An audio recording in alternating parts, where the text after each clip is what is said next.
देखिए, लालू जी कौन सा क्रेडिट लेना चाहते हैं हमारे समझ से बाहर है। इसलिए कि लालू जी को या आरजेडी को या तेजस्वी जी को किसी ऐसे एजेंडे से कोई मतलब नहीं है जिससे सामाजिक समरसता आती हो, जिससे समाज के जो सबसे पिछले पायदान पर हैं उनको न्याय मिलता हो। इस तरह के किसी एजेंडे से कभी लालू जी को मतलब नहीं रहा। लालू जी का एजेंडा दूसरा रहता है। पूरे उनके 15 साल के शासनकाल में, पति पत्नी के शासनकाल में, या कुछ दिनों के लिए जब नीतीश जी की कृपा से तेजस्वी जी उप मुख्यमंत्री बने, तो उसका पूरा अध्ययन कर लीजिए।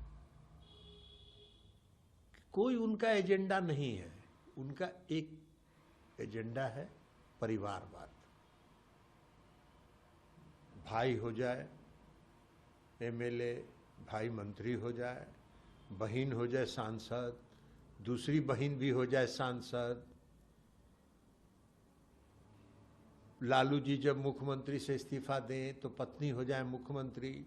दूसरा कोई नहीं है। उस पार्टी में कोई और था कि नहीं था? आरजेडी में जब श्री लालू प्रसाद जी इस्तीफा दे रहे थे तो आरजेडी में 2 लोग थे क्या?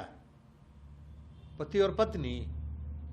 और किसी और पर भरोसा विश्वास किया जा सकता है? तो उनका न किसी से भरोसा है, न किसी पर विश्वास है। परिवारवाद फलता फूलता रहे, ये उनका एजेंडा रहा है। दूसरा एजेंडा उनका रहा है भ्रष्टाचार।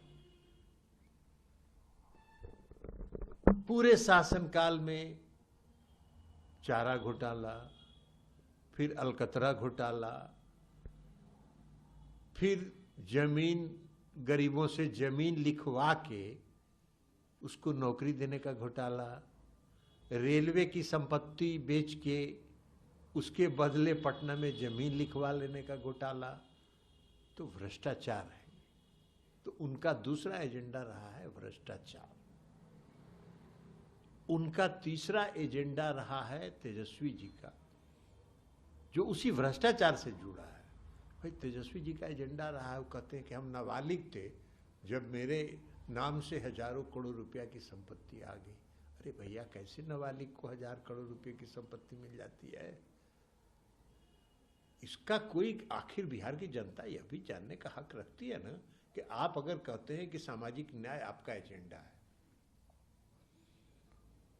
आपका एजेंडा सामाजिक समरसता है, आपका एजेंडा अगर गरीबों को के उत्थान का एजेंडा है,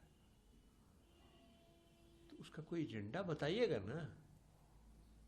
तो 1000 करोड़ रुपया कैसे आप बना लिए नाबालिग रहते हुए? ये भी तरह का फॉर्मूला ना है भाई। तो ये भी फॉर्मूला को बताइए कि ये फॉर्मूला से हम बन गए 1000 करोड़ के मालिक। आप जरा उनका राज्यसभा का टिकट और काउंसिल का टिकट जो बांटते हैं उसको भी जरा देख लीजिए।